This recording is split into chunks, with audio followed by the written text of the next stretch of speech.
Alright, today we have the integral from 0 to pi over 2 of secant squared x times e to the negative secant squared x. Now, this is another take on an integral that I did similar to this before, that I couldn't pronounce the name of. I think it's called the Gaussian integral. That's how I'm going to pronounce it. I don't know if that's right, whatever. But we are very similar to that format here. So we're just going to try and make it into that format. So we have a negative something squared, or e to the power of a negative something squared, which is good.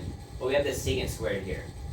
However, secant squared, we could rewrite that as 1 plus tangent squared.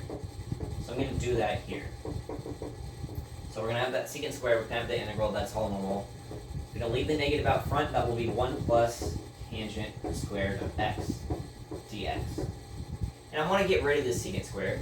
If you know, if we let u equal tangent, then du is going to be secant squared, because derivative of tan is secant squared. So I'm just going to go with that. That'll get rid of the secant squared. So u equals tan x, du equals secant squared x. Going through with that, we're going to leave our bounds just off for now, so I can just write the actual integral part. Secant squared goes away. We're just going to be left with e to the negative 1 plus u squared du.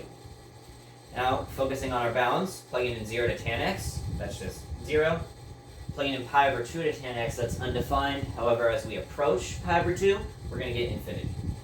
So you have the integral 0 to infinity of e to the negative 1 plus u squared now. This is very close to the Gaussian integral now, but not quite. What I'm going to do first is just distribute this negative into both these terms. That'll give us, still we have the integral. That'll be e to the negative 1 minus u squared du. I'm going to bring it up here now. And if you notice, we have e to a power, and the power is separated by subtraction. When you have a power separated by addition or subtraction, you can split it into two different bases, and just each of them has one of those terms from the power.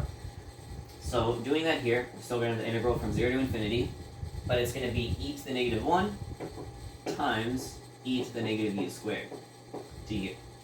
Now e to the negative 1, that's just a constant, we can pull that up front. E to the negative 1 is the same thing as 1 over e, so pulling that out, and that'll be times the integral of 0 to infinity of e to the negative u squared du. And now, as I said earlier, this is exactly the Gaussian integral, just half of it. And so because of that, this integral right here, that's equal to the square root of pi over 2. Over 2 because it's only half of it, but don't forget we have a 1 over e out front. So I'm just going to put an over e in the denominator here. And that's actually our final answer. Just had to do a little bit of trig manipulation, but very nice.